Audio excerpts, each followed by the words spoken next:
In this podcast, I will address one of the biggest battles we all face to being efficient. It's a battle that everyone experiences. It's the battle of managing our time.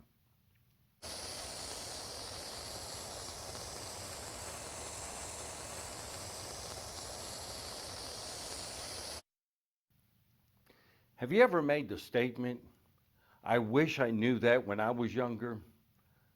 I have, and I'm willing to bet you have too. No matter what your occupation is and no matter what your situation is, we all learn lessons through experience. A lesson that I had to learn as a younger man was the lesson of time management. Looking back, I realized that more could have been done and more should have been accomplished if I had just spent my time wisely. As an 18-year-old college student who was away from home for the first time, I was woefully unprepared to experience success. I spent more time on frivolous and fun things and never got around to the necessary things. You see, high school came easy for me. I paid attention in class. I did the homework required, usually at the last minute, and never really had to study. I graduated near the top of my class and was even inducted into the Honor Society. But I had terrible habits. I did not know how to apply myself, and I did not know how to prioritize my time. And when I arrived at college, those habits hurt me. While my roommate was at the library or in the room doing his homework, I had no time for that. My priority was fun. My priority was the other stuff. I'll get around to the homework stuff when I get around to it. And that's what I would tell myself. But I never got around to it, and thus I was not successful. After I joined the Air Force and returned to my college studies, I had a better handle on my priorities. I had tasted failure the first time, and I was not going to experience it again. When I graduated, well, then God called me to preach. That meant I had to go back to school, and I started Bible college. But the lessons that I had learned about priorities and time management, now they were going to serve me extremely well.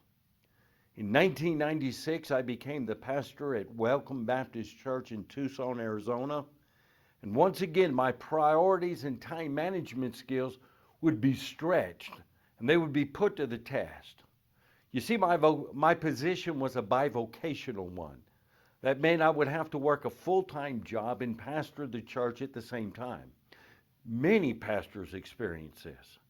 I would get home from work and my wife would have a list of phone calls that I would have to return, and during supper I would return those calls and even counsel while chewing my food. I became pretty good at this. After the phone calls, I would retreat into my study and spend what little energy and what little brain power I had left to work on my sermons. And I found that by the time Saturday came, I'd made little progress on my Sunday sermons, and I rushed to complete them for the next day. I always felt that I had not been able to put my best effort into my sermon preparation, and though this may sound tragic, I really thank God for this experience. The lessons I had previously learned were tested and tried, and I was able to learn more about time management and more about priorities that allowed me to be more successful later on. After 18 months, the church had grown enough to allow me to quit my job and to become the full-time pastor. The agony of rushing through my sermon preparation had not been pleasant, and I determined not to experience that ever again. So I set up a weekly schedule that I still adhere to this day. This works for me. It may not work for you, but there's something similar that will work for you. I usually take Mondays off.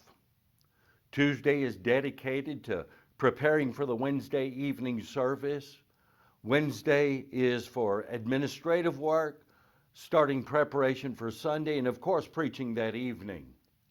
Thursday is dedicated to finishing my Sunday school lesson, working on my Sunday morning message, more administrative work, and perhaps even starting work on my Sunday evening message, and Friday is dedicated to finishing all of that up. Saturday used to be a stressful day, but now it has become a relaxing day. I recently preached on being diligent in our church.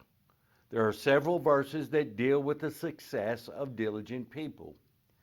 People that are diligent are usually successful. Being diligent means that you do things on purpose. You have a plan, and you stick to that plan. That plan is the priority.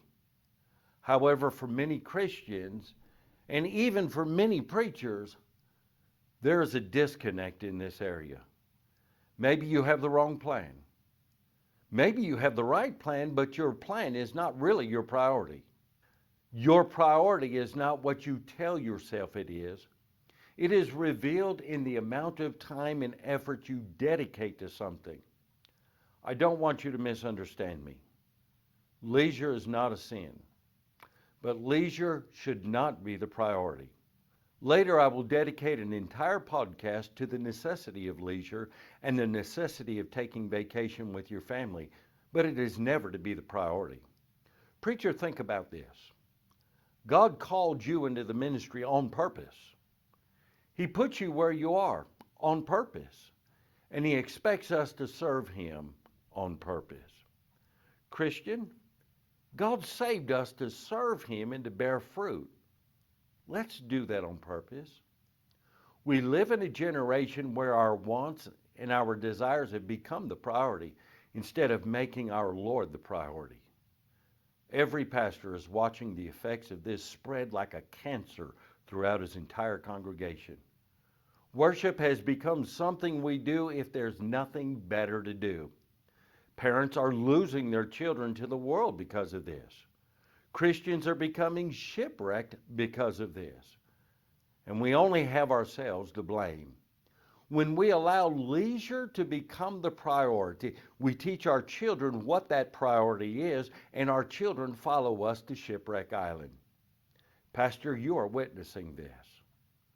But if our flock sees their under shepherd prioritizing leisure, they're going to follow that example.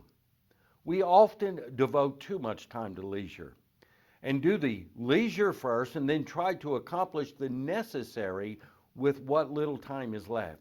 And thus we become hasty and do not have the energy or the brain power to accomplish the necessary things the way we should. Charles Schwab learned a lesson that he often mentioned. Early in his career, he hired a management consultant to help him to accomplish more every day. That consultant handed him a piece of paper and asked him to write down the things he had to accomplish the next day. When he was done writing, the consultant then asked him to rank those things in order of importance.